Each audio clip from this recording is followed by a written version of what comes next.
What is going on, everybody? Welcome in. Welcome to the Performance Medicine Show. It is Tuesday. Every single Tuesday at 7, we do the Performance Medicine Show. Welcome in. I see you, Mark. I love you, man.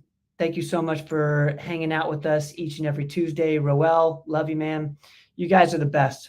Uh, my brother Steve is in the building from Digest Shield. My brother Steve.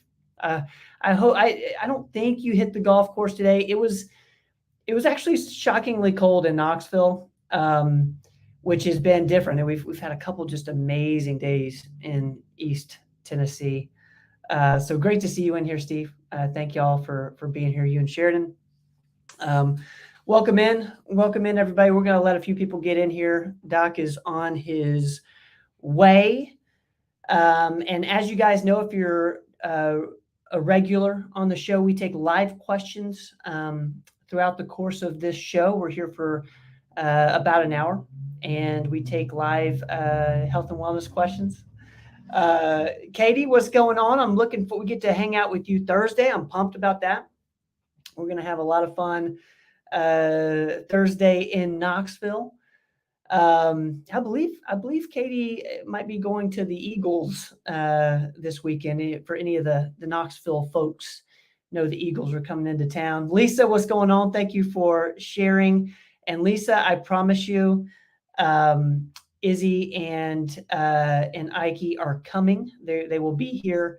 Uh, Within the next 50 minutes or so, they might pop in spontaneously. Mark, I don't know why the notifications aren't happening. I believe we're live on all the different channels. I'm going to have to look into that. I think you're talking about YouTube. Um, okay, I need to somehow figure out what's going on with that. We send out, as you guys know, especially those who are with us every single week, we send out Performance Weekly every single Tuesday. It's an email that contains all of our best content. This week's main topic was on microscopic colitis, which is a super, super interesting one. We'll put up a thumbnail for it here just so you guys know what to look for on YouTube. This is up on YouTube as well as all the audio podcasts.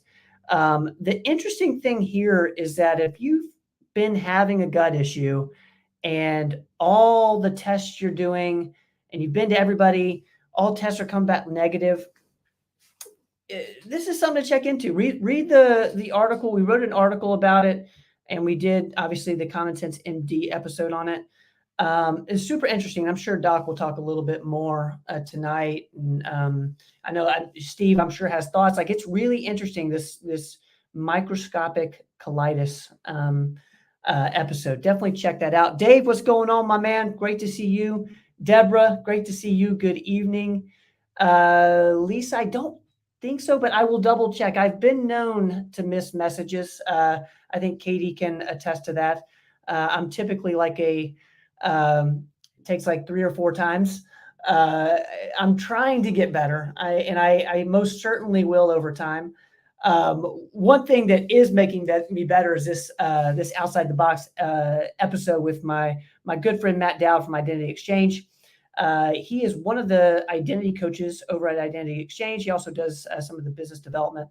Love this guy. We talk about energy, how to tap into an abundance of energy. So I know we actually have a fatigue question that came in throughout the week. So I'd encourage everybody to check out that episode. I love, he works with Jamie and Donna Winship at Identity Exchange, and just I love everyone over there. Shout out to Identity Exchange. Let's get my man Lucas Schmidt, our nutrition coach, did a part 2 episode on his top 5 favorite foods. If you've already watched it, you will notice there's a lot of berries on there, and you'll find out why. So definitely check out this part 2. If you've not checked out part 1, here's part 1, where he goes over the first couple of his, and he goes into why. So we had to make it a 2-part series. So check that out, guys. If you have not, I see Doc is ready to roll. Get the podcast set up. We put this up on Outside the Box in about a week. If you guys want to check out the replay, Doc, you ready? What's going on, man? Hi, Ben. How are you? I'm wonderful. I'm wonderful. You're looking Good. sharp tonight, and I'm looking like a I am. bum off the street. Well, you have to look the part, you know. If You know, I used to. Are people ever surprised when they come in and see you and like you kind of look like a normal person? Like you don't you wear kind of normal clothes. I don't think you wear a white coat when you're seeing anybody, do you? well, I am a normal person. What do you mean by that? Like the typical doctor thing. Like you do have a Oh, stethoscope, I think. You do have a stethoscope. Is that right? I don't wear a stethoscope around my neck anymore. You I just don't. have them in the room. No, I have them in the different rooms, but no, I don't wear a white coat or a tie. I just, When did like you you said, stop I'm a wearing? normal person. I'm just a regular guy, you know. That's right. That's right. I like that. I think that actually really, resonates. I think you talk a lot about how it's a conversation and I know you spend most of the time, listening and getting to know the patient. But I dig the whole reason I brought that up is I dig your outfit. I dig the Oh, sweater. It's a thank you. perfect sweater. Thank you. Thank you, Ben. Perfect It got a sweater little weather cold today. today, but yeah, I learned a lot from my patients. I'll tell you Uh, what, that my podcast today, if you read it on microscopic colitis, really directly came from a patient. Idea. I started talking to her about her own situation, and it just led to that. I had another idea today. I forget what it was, but I jotted it down on things to talk about. Oh, I know what it is. Boron. I'm going to talk about boron and how it really helped this lady oh, that's with interesting. lichen sclerosis. But anyway, that's another subject. Uh, But I uh, get a lot of great ideas from patients, and I see new patients every day that are very interesting. I love Um, all these stories that you're putting out, and you actually sent me you forwarded me an article which tends to be kind of our flow for coming up with ideas on Common Sense MD episodes and stuff like that. And I think you're going to talk a little bit about EMF coming up soon. Is that kind of we'll probably on your talk about radar as that. well? Yeah, we'll talk about that as well. Um, There's so many different subjects that we're never at a loss for subjects to come up with. And if yeah. people have ideas that you want us to talk about, just text them to Ben. We'll look at it. The best thing here is if you do have any topics that you want us to dive a little deeper on, you can put them in the comments here. You can email me, Ben at performancemedicine.net. And that's same thing in the office. I know, like you said, you're getting a ton of ideas based on the questions you're getting inside the office. So it's super cool. And I want to put this up from Ashley just because, um, uh, Ashley, thank you so much for this question because I know it's like a common one. And we've been talking a lot about how to get on Ozempic. And it kind of caught my eye just now because we haven't talked much about getting off of it. So, actually, we're going to take this right now. We have a couple that came in throughout the week that we'll get to here in a second. But real quick, I see Tracy, what's up? Great to see you. Jack, hello. Teresa's in the building. We got a great question there about statins. Thank you. Montana from our West Knoxville office is here. So glad to have Montana in here. I see Katie's got an update for us. So we got a lot going on, guys. If y'all have a question for Doc, go ahead and put them in the comments, and we will get to that shortly. But Doc, go ahead and answer this for Ashley because uh, That's a great we've been question. we've been I talking a was, lot about it. yeah, I was asked that twice today on when a patient gets down to their goal, if they're using Ozempic for weight loss, which most people are. Now it's Wegovy for weight loss, Ozempic for diabetes. But um, it's a real hard question to answer because everybody's a little bit different. I mean, if you're pre-diabetic, insulin resistant, you may need to stay on it indefinitely. I was at a meeting a few weeks ago with the reps from Ozempic and Wegovy, and the experts out in California at the Scripps Institute on obesity were saying that you need to work your way up to the maximum dose and stay on it. Hmm. That really was very interesting to me. I don't really share that philosophy wholeheartedly unless you have a really bad chronic problem, which a lot of people do. I mean, you have to start thinking of obesity as a disease, not a you're just eating wrong and things like that. I mean, it's a chronic metabolic disease. It's usually treated lifelong.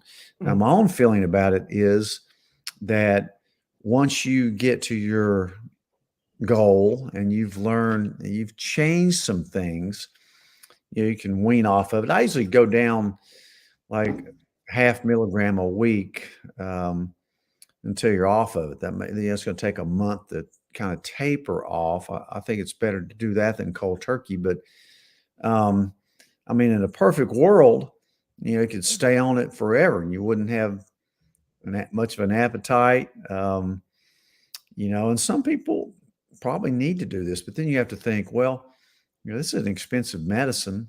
And, can I not turn it into something where I've got a chance to keep it off? So my own feeling is that you can taper off of it if you're not, if you're a person that isn't really extremely uh, insulin resistant and not diabetic and have really changed some things in what you eat.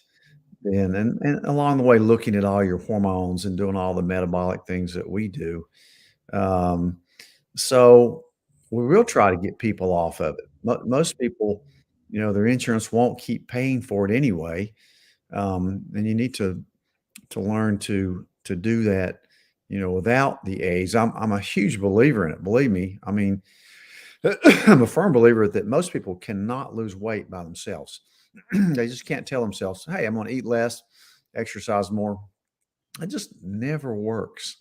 Maybe 1% or less. But then you have a lot of people that get on any diet and then they get off of it and their weight returns. So if it becomes a chronic problem, then you best stay on it, if you can. So it's individual. How much weight have you lost? We've had people lose 150 pounds on Ozempic. We've had people lose 10, 15, Mm. and maybe that's all they needed to lose. But so that's a different. I would, if you want to get off of it, but you're going to be on it for several months, is the way I look at it, until things kind of settle down and you're used to not eating so much and used to eating low carb, maybe doing some intermittent fasting, um, and looking at all the other stuff. There may be some other things we can like transition you into that'll help insulin resistance, like berberine and some Mm. more natural things. But I firmly believe Ozempic and Mounjaro should be called the drugs of the century because they really work and they're so protective of your heart, your liver, your brain, your kidneys. Um, so it's just a great tool. Mhm. So it's up to the individual, but plan on being on it for a while is what I'll tell you. And then And taper if off slowly. and to taper off, you're saying, a half milligram a week? Yeah, say you're on 2 milligrams, go to 1.5 for a week, 1, then 0.5, and maybe even Mm. 0.25, and then get off of it. Do you recommend people cycle on and off? So, like, there's seasons where they're on Ozempic for, 6 months and then off of it. Are any of your patients doing that? Or is it mainly like you Yeah, would I've had taper some off? that have gone off and gone back on for sure, but I'd rather you solve the problem once and for good than to have to keep going on and off, Wow. um, personally. And I'm gonna put this up from Ashley because, man, this is incredible. This is such a success story. I hope this encourages so many of you here tonight. Ashley saying, "I've loved it and has most definitely changed my life after years of never being able to lose more than 10 pounds. But I've been on for 2 years and have lost 50. That's incredible. Congratulations, Ashley. Congratulations. That's a That great is story. that is so cool. Again, you can try to taper off, and if it works for you, fine. If not, we're going to just keep you on it.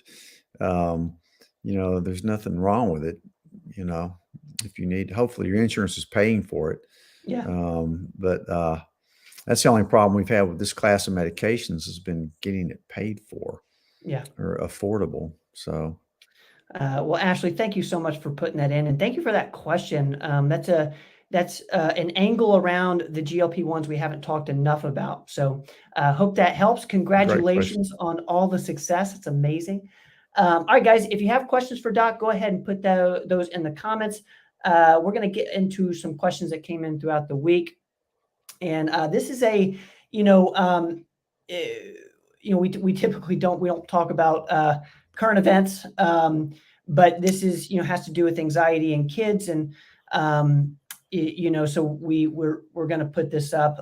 Obviously, if you live in Tennessee, or um, even if you haven't, you've probably heard of the school shooting that happened yesterday.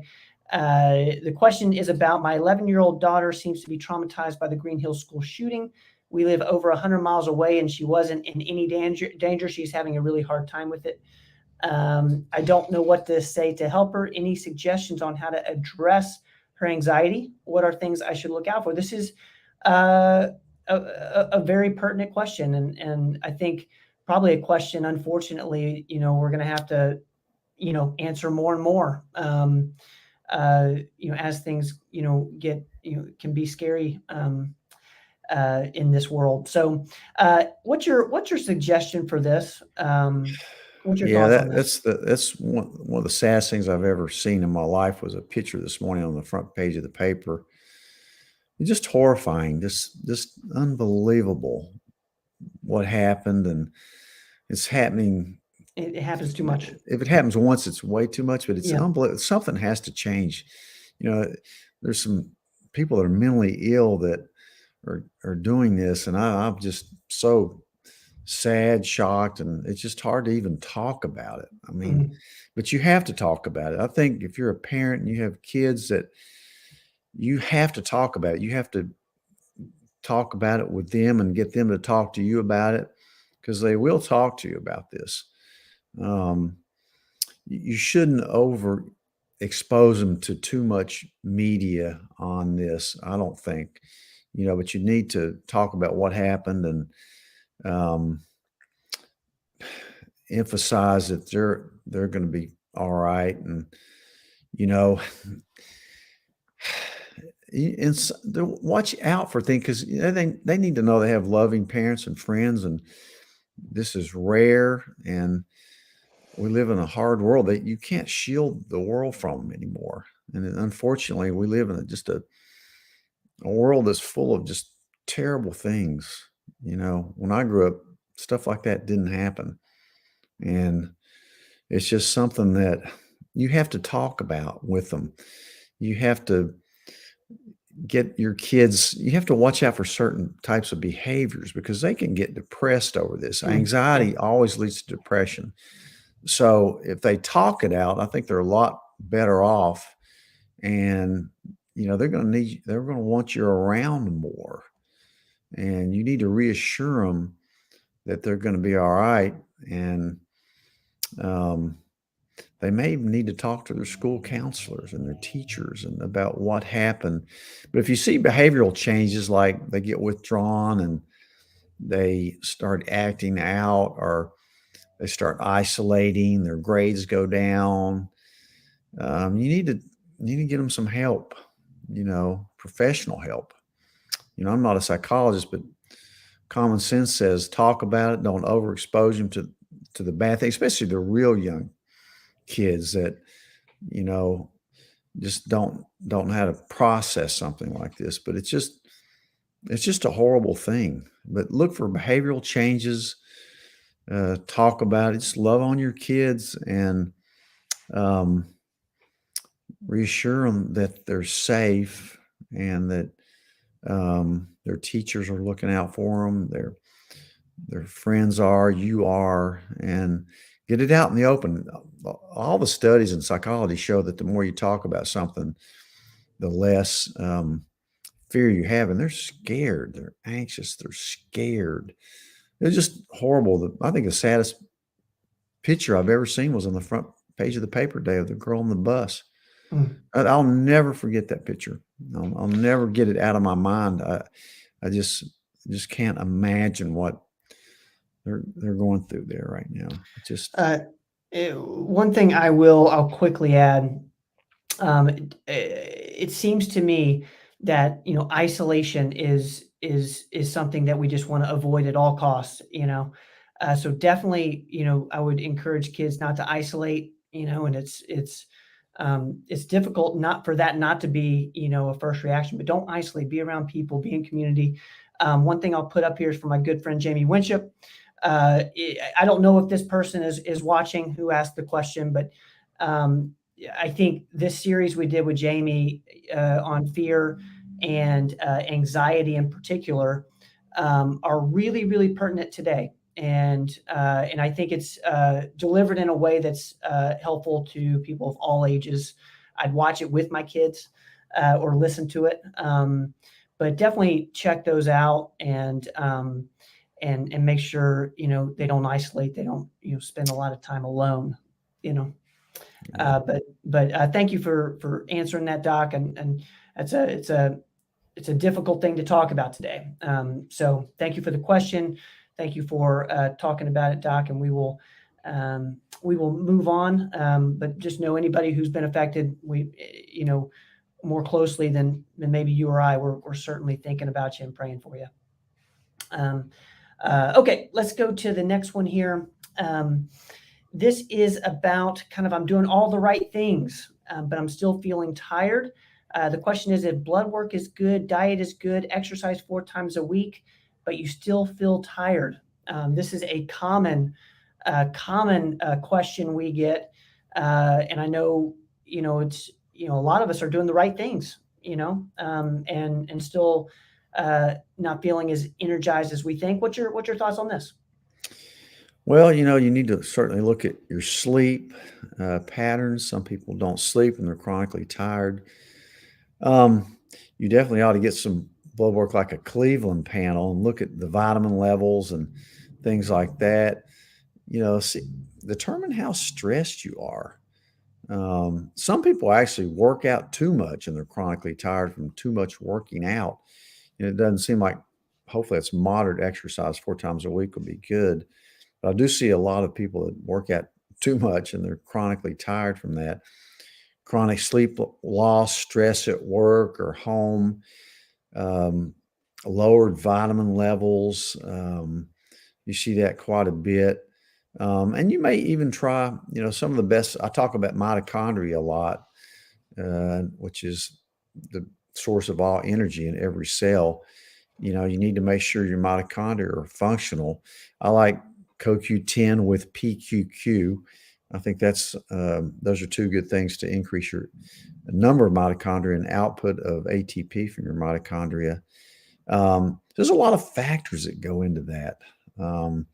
I'd really look at sleep. I'd look at hormone levels. If you're at that age, I'd look for patterns. Some people diet is good, but some foods make some people tired. But there's a lot of things that could be going on. But that's probably, really most people that go to the doctor, they go for 1 or 2 reasons. Either they're tired or they hurt. That's why people go to the doctor. Yeah. So it's very common. And do those things that you need to do for energy, like get up and walk around. I think staring at a computer makes you tired. Yeah. I really do. I think not moving enough. Our work habits make us tired, I think. And certainly stress makes people tired. You can't know somebody's physical shape without knowing their mental shape. And, so look at all those things. And, we see this every day. There's a lot of things you can do for it. A lot of great supplements too, if you're, just chronically worn out. Sometimes I'll get a Myers cocktail when I'm really worn out, and it just perks me right up. It's just an IV of vitamins. So make sure there's no other chronic problem going on with you, either, physiologic or psychological. Look at sleep. Get an Oura ring and see how well you're sleeping. And one other thing that I'll add, it really, I don't know if it pertains to this question. Well, it probably doesn't, but My best friend had surgery on his deviated septum today, and I took him to the hospital, and the thing he wanted the most, he's like, man, if this just helps me sleep and gives me more energy. And so I think being able to breathe out of your nose is a big part too. Sometimes you can't do much about it. But isn't that interesting? I have a feeling that he's going to have so much more energy now because he'll be able to breathe through his Yeah. nose. He was, Especially if you have sleep apnea, yeah, so many people tell me they finally get on a CPAP or, open up their nasal passages. It's just a different person. So look at all those things, and there's an answer somewhere. Look at your gut. If your gut's not functioning right, you're going to be tired. You're not going to be at your best unless your GI tract is working really good. One thing we love to do here on the show is celebrate wins, and I want to put this up from Jordan. Thank you so much for sharing. This is incredible. Along with Ashley, this is just so cool. I'm so proud of you. Congratulations. That's So awesome. pumped for you. That is incredible. Congratulations. If there's any other victories we need to put up, let us know. That always talk about energy. That gives us energy. That gives the people watching and listening energy as well. All right, so we're going to go to live questions here, guys. I see we've got a bunch coming in. If you have a question for Doc, go ahead and put it. The other in thing I'll comments. mention, Ben, about energy, you're right, because you ever notice how some people give you energy when you talk to them and other people drain your energy? I know, being a doctor, if you get a really hard patient, it can drain you for the whole day. Yeah. Just sap your energy, sap the life out of you, listening to it and trying to deal with it. So be around positive people that give you energy, not that drain energy from you. And that's really important. Yeah. I think. No, super important. Thank you for adding that in there. All right, guys, we're going to get to some questions here. Let's get here. Roel's question. It's about beta blockers. Doctor, can I please ask about beta blockers? And I noticed when I was on dexamethasone tablets, my blood sugar bummed a little. What's your thoughts on this? Have you seen something similar? Well, yeah, both beta blockers and, of course, dexamethasone, which is a steroid, will, pump your sugars up. You don't need to be on them very long because they'll definitely raise your sugar levels. Beta blockers, they're tough too because they can really mask hypoglycemia. So, those are two things to look out for. So if you're a diabetic or pre-diabetic on a beta blocker, you may not know you're getting hypoglycemia and maybe having some reactive hyperglycemia. So you have to really be careful when you use those. And certainly dexamethasone, that's going to definitely mess your sugars up. So hopefully it's a short-term thing on that. But great point there on how those can really affect your blood sugar levels. Both of them can, to the detriment of your blood sugars. So be aware. Thank you for putting that in there, Roel, and because that's helpful for anyone who's thinking about taking a beta blocker or who is on one. So I don't like to use beta blockers unless I really have to. Yeah, you mentioned that in the episode today around because that could be a trigger for microscopic colitis was beta blockers. All right, let's get to Teresa's question. Hello, Teresa. Thank you for hanging out with us. My PCP wants to put me on a statin. What would you recommend to help lower my cholesterol without going on another pill? I know you get this question all the time, so I'm so pumped for this. Thank you, Teresa, for bringing this up. Yeah, I saw it today twice. Yeah. They tried a statin that their doctor had put them on, and they got muscle aches, couldn't walk, that type of thing.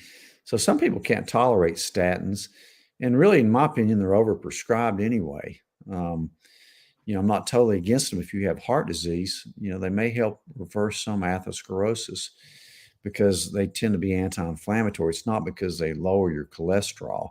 So I think a lot of doctors, they see your LDL cholesterol, the bad cholesterol, and they want to get that number down, to hit a goal. But in my opinion, I don't like to look at it that way. You got to consider all the other risk factors for heart disease, not just a number, because those statins can cause a lot of side effects.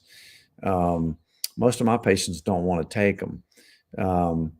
So first of all, don't just look at a total cholesterol and an HDL and an LDL. They really don't mean a lot. You have to go further. You have to get, the size of the particles of the LDL. You need to determine the ApoB number, which is probably the most important thing.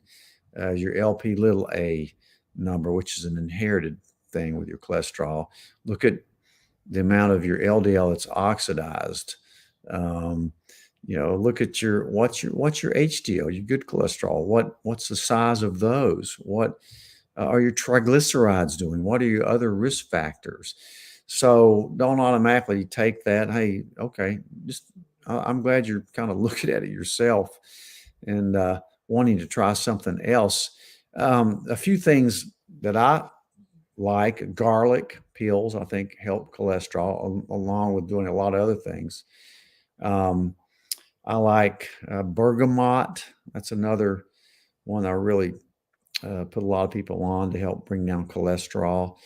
And sometimes I'll even use a prescription medicine that kind of affects the absorption of cholesterol, like cholestyramine, especially if you're having diarrhea, like I talked about on the microscopic colitis podcast today.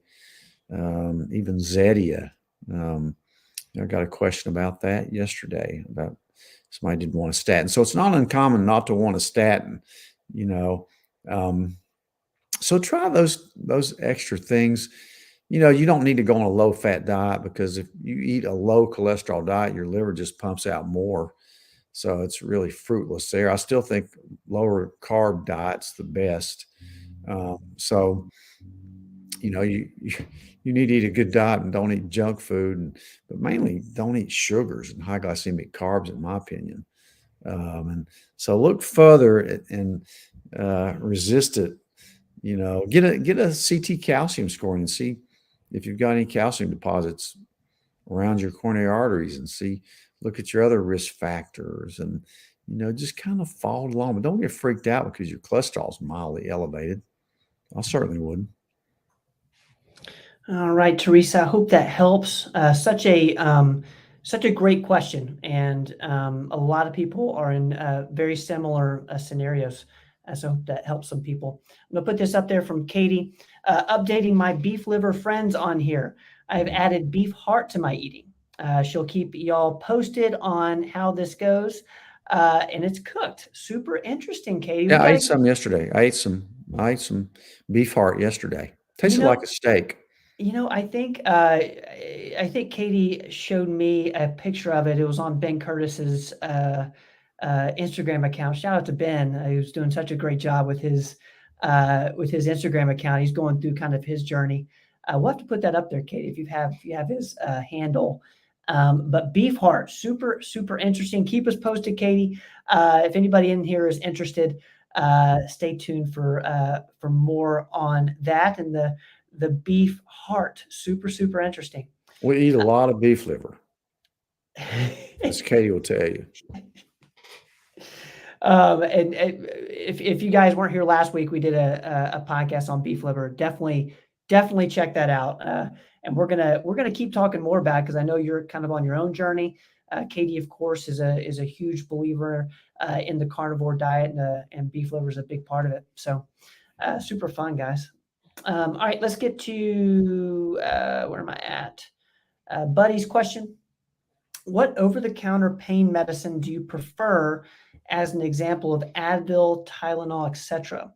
Is there any natural remedies that work for minor pains? Great question. Yeah, there's all kinds of stuff. I'd rather use them than having to go to ibuprofen, Advil, or Aleve, which is naproxen. Those are the two over-the-counter ones that used to be prescription medications, but you can obtain. You just don't want to take too many of those. I'll occasionally take some if I need it. I certainly don't want to take them every day. I'd rather take the natural stuff every day, which I do. I mean, you don't get to be this old without having some arthritis. But so I like my favorite one is turmeric, curcumin, certainly which you can get over the counter. I like MSM. Usually there's a combination of chondroit glucosamine, which doesn't do much good, chondroitin, which does, it's pretty good. But the MSM is the one that works the best, I think. Um, so those are my favorite. I like CBD. Um, uh, we have some different forms of CBD gummies that we use. One of them specifically for joint and muscle. That's the one I like.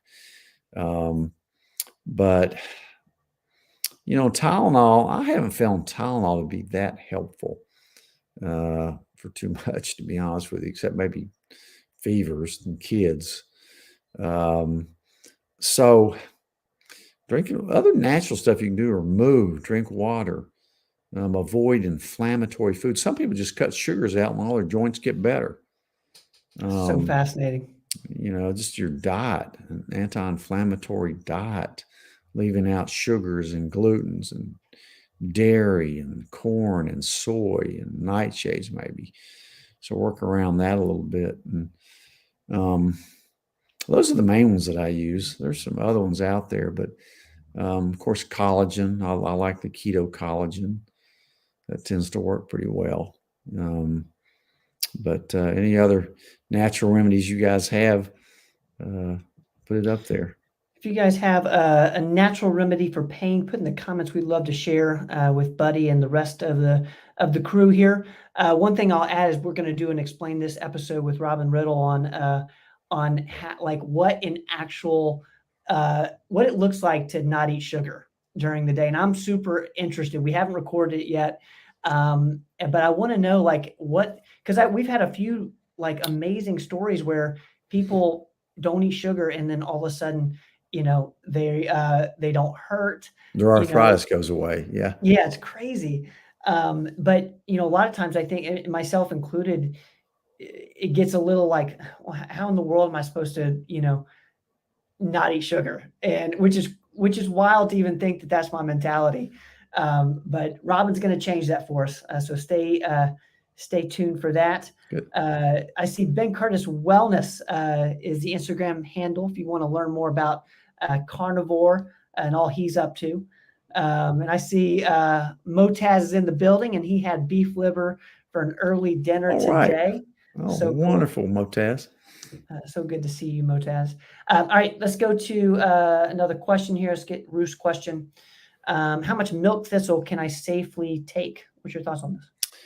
Man, I tell people to take 1 or 2 capsules a day. I'd have to look up the milligrams on that. I like the Life Extension.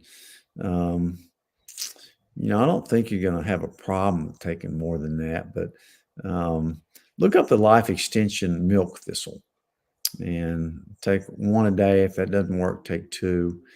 And look at all the other things that will kind of keep your liver flushed out and healthy, like avoiding certain things, alcohol being the main one, Tylenol being another one, talking about that.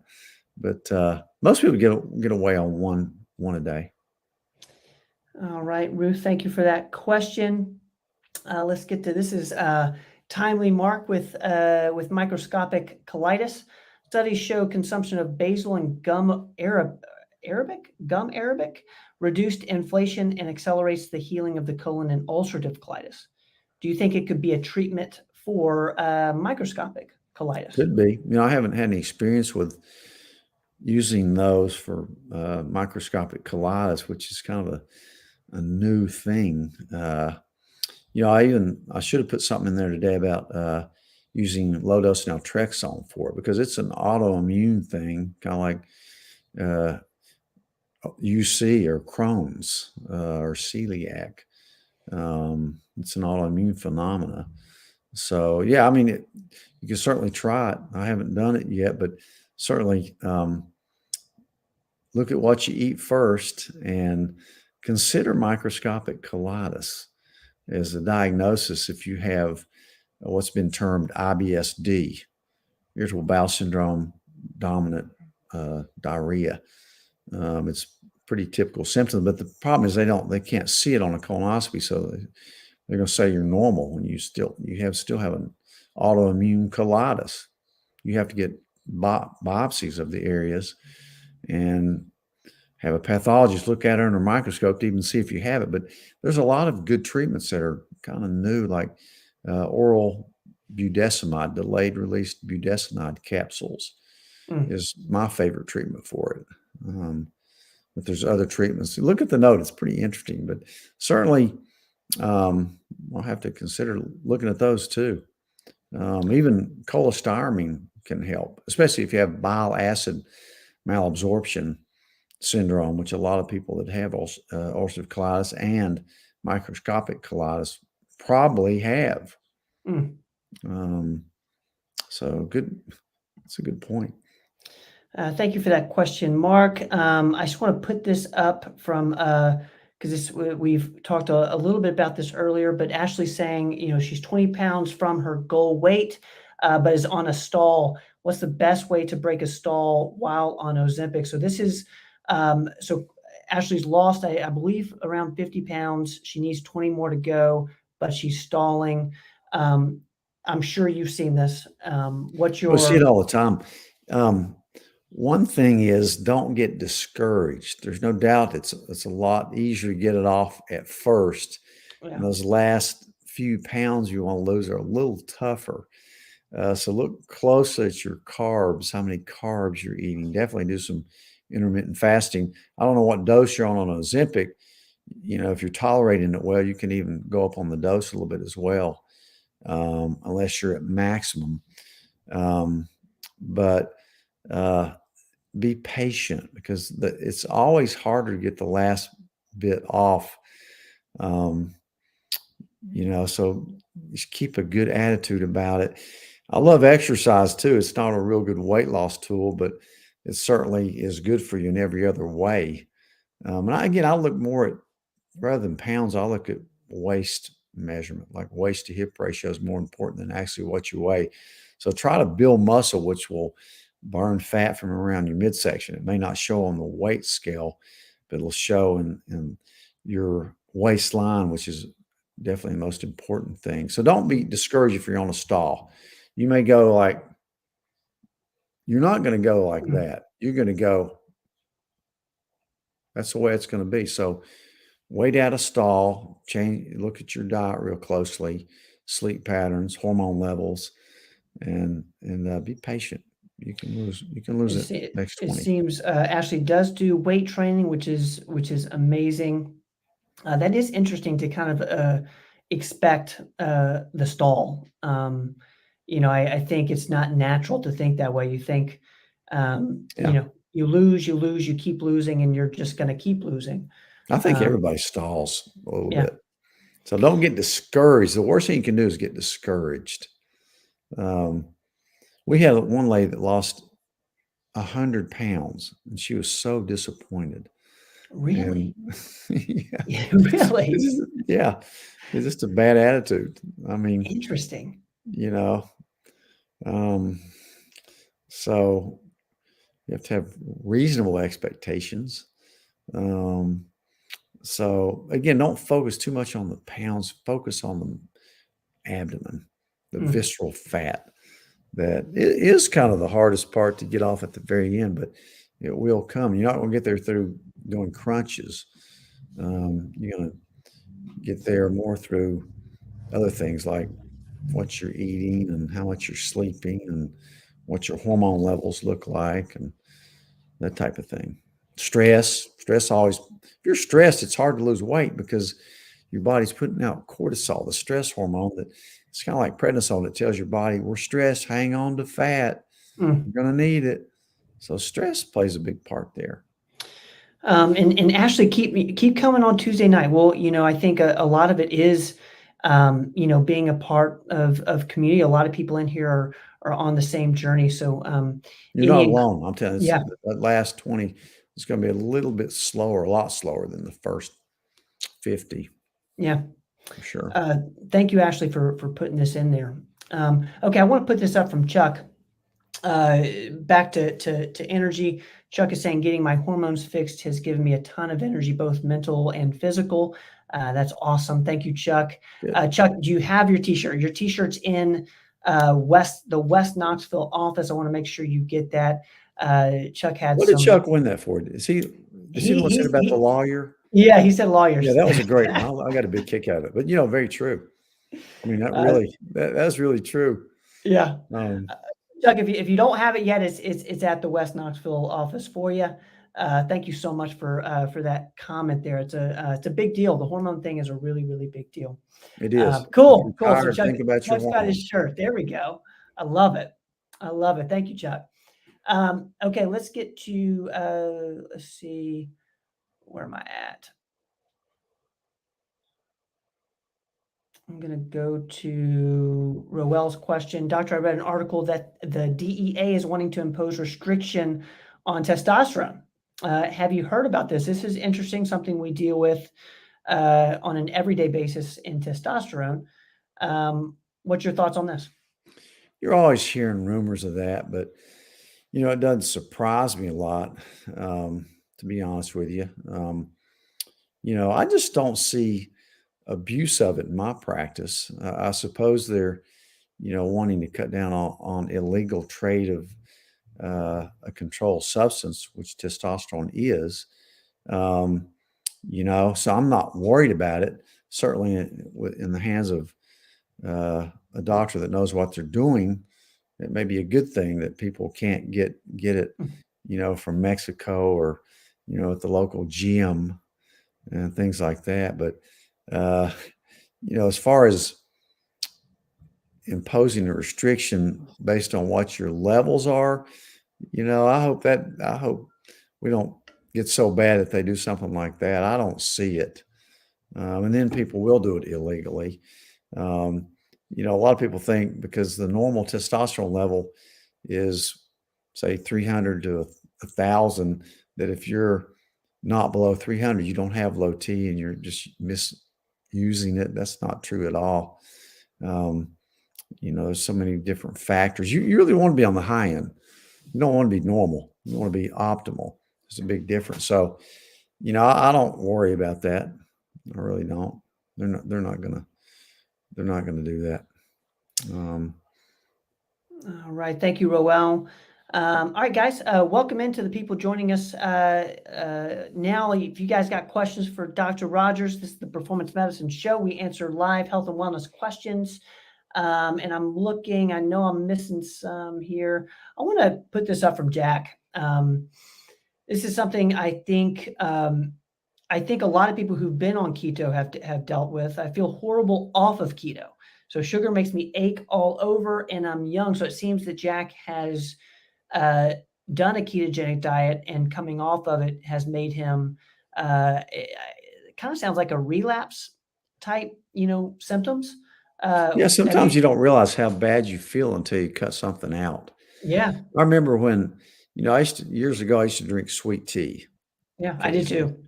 And then when Andy and Kelly came down with type 1 diabetes, I'm not going to drink sweet tea in front of them. Right. So I cut it out for a month or so. And then I was by myself one night and I was thirsty. So I drove into Pal's and I got a sweet tea. And, I was by myself. I couldn't drink it. I could not drink it. It tasted horrible. So once you wean yourself off something and get on a good pattern, you don't maybe not realize how bad you felt when you're eating so bad. Yeah. So that just tells you sugar is really inflammatory, especially in some people. But if you keep eating sugar, you'll get used to it and you're used to feeling bad. You don't know what's doing it, but it's probably the sugars. Thank you, Jack, for sharing that. I'm going to put this up from Robert. This is so sweet. Amy and Sheila had a wonderful visit today. Performance Medicine has amazing staff. We were treated. That's so sweet. Thank you. Thank you for putting that in there, Robert. Let's see here. Where are we at? I'm going to get to Mark has a great question around Ozempic that I think will help a lot of people here. It's around if insurance doesn't cover Ozempic, $995 or Wegovy $1365. This is in regards to the price of Ozempic and Wegovy. Could a Mhm. generic semaglutide from a reputable Yeah. peptide supplier be as effective, That's if not that's the cheaper? that's the key, reputable. So, yeah, we get it. We get it all the time. If the insurance won't pay for it, we can get it a lot cheaper, um, through a really good, compounding pharmacy, and we do that a lot. Is there Um, any recommendations for people, especially if they're not in our area, for how to know if it's a reputable, peptide supplier? Is there anything to look for? yeah, look for, certification, of the compounding pharmacy. Mm, They need the compounding certification for good practices. So, um, and most of them are. I mean, unless you're getting it from another country or something. But we have some really good compounders in this country, and a lot of good ones in Tennessee. Um, they have to be they have to pass a lot of rigorous tests if they're able to do sterols, which means injectables. They really it's um, rigorous. it's millions of dollars worth of equipment and testing that they're held to accountable to, and they come in and check them all the time. Mm. So, yeah, we use quite a bit of it. Definitely. It's definitely way cheaper. Thank you for putting that in there, Mark. Let's get to. I want to put this up from Jenny here because this is something we've heard inside the office from people. It's that feeling of I need help, I need surgery, and I'm assuming this has to do with losing weight. What have you? How have you counseled people who need this type of help, might need to do surgery, but maybe can't do that quite yet? I know you've had these conversations before. What are those conversations like? I have a lot of orthopedic surgeons and general surgeons send me patients to get weight off of them before they operate on them. And Mm, certainly, if you're really heavy, you're more at risk on the table. So, um, having a brother that's a surgeon, he told me, a lot, the heavier people get, the more dangerous. He's hesitant about operating on them. mhm, And they're actually they don't do as much surgery because of that. mm. So it's kind of sad, but yeah, come in. We can definitely help you. Probably be a great candidate for Ozempic, Wegovy, Monjero. There's a way to get there, and certainly you're going to have less risk and better overall health if you do lose weight and keep it off. The key is keeping it off too. Don't think it just to get by for your surgery. Think about it as life changing. And Jenny, take a look at the video that we did. We did one. It was with Brandy, and it was how she lost. I think she lost in the 130-pound range, and she was on the Common Sense MD. If you search for the Common Sense MD weight loss or performance medicine weight loss, it should show up. There's a couple videos. It's super encouraging.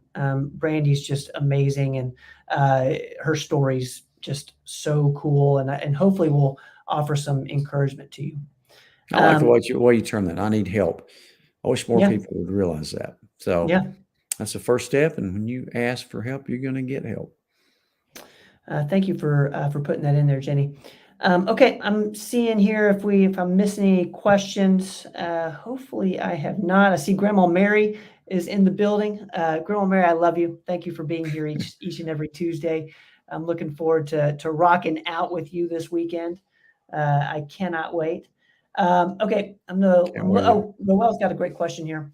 On the workout question, sometimes I use, okay, there's a comment. Sometimes I use a hand grip dynamometer. And if I'm weak, I skip or have a light workout. Super interesting.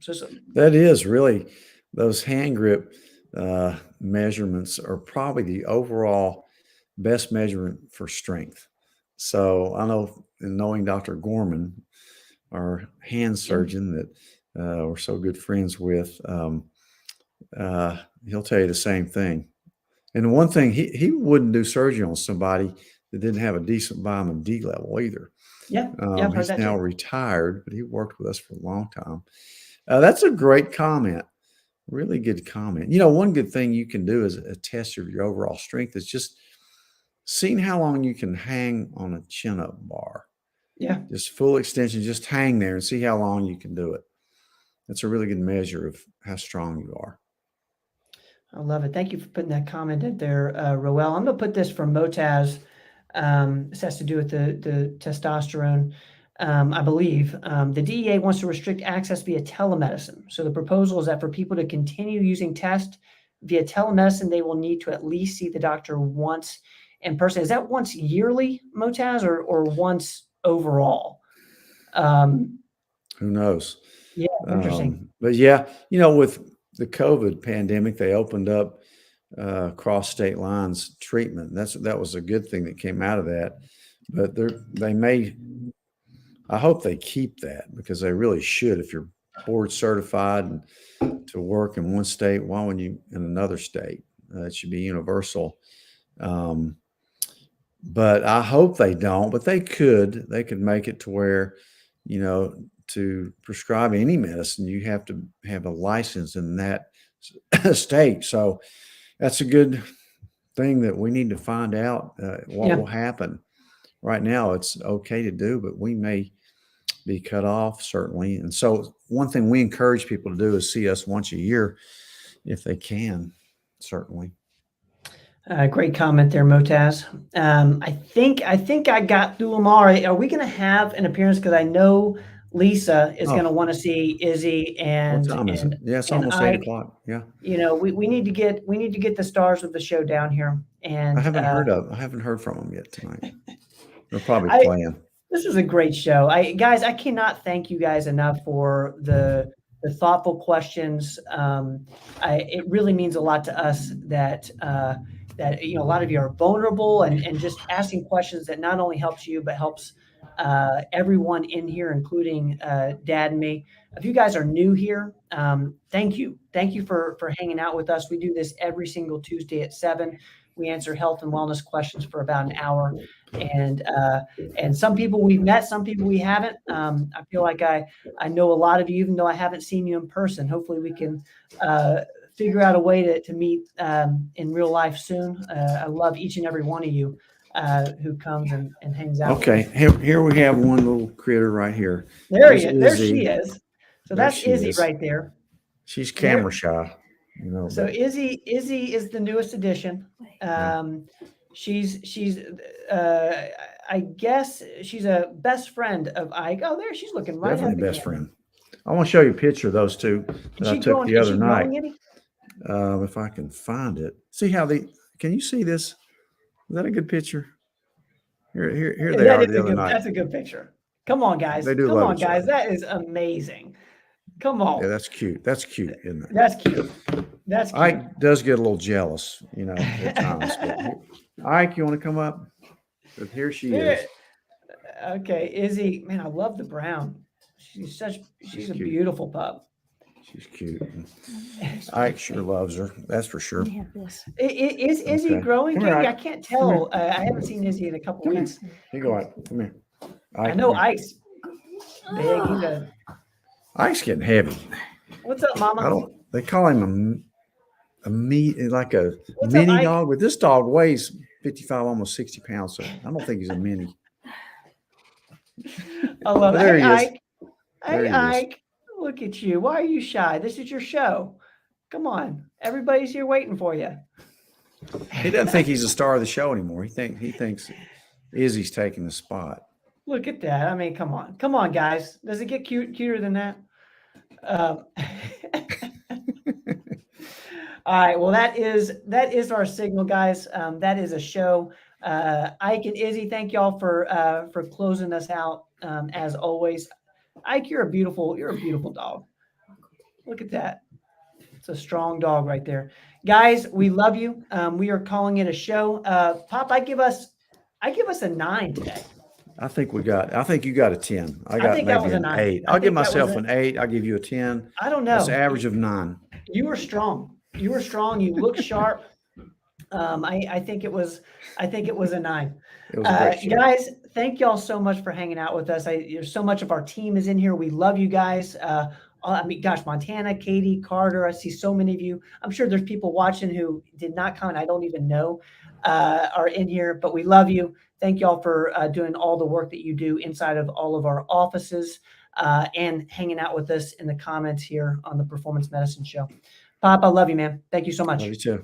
I'll talk All to you right. later. I'll see you in a Bye-bye. bit. Guys, love you. We'll see you next week. Tuesday, 7 o'clock, the Performance Medicine Show. We will be back. I'm looking for my outro. See you. Don't go away.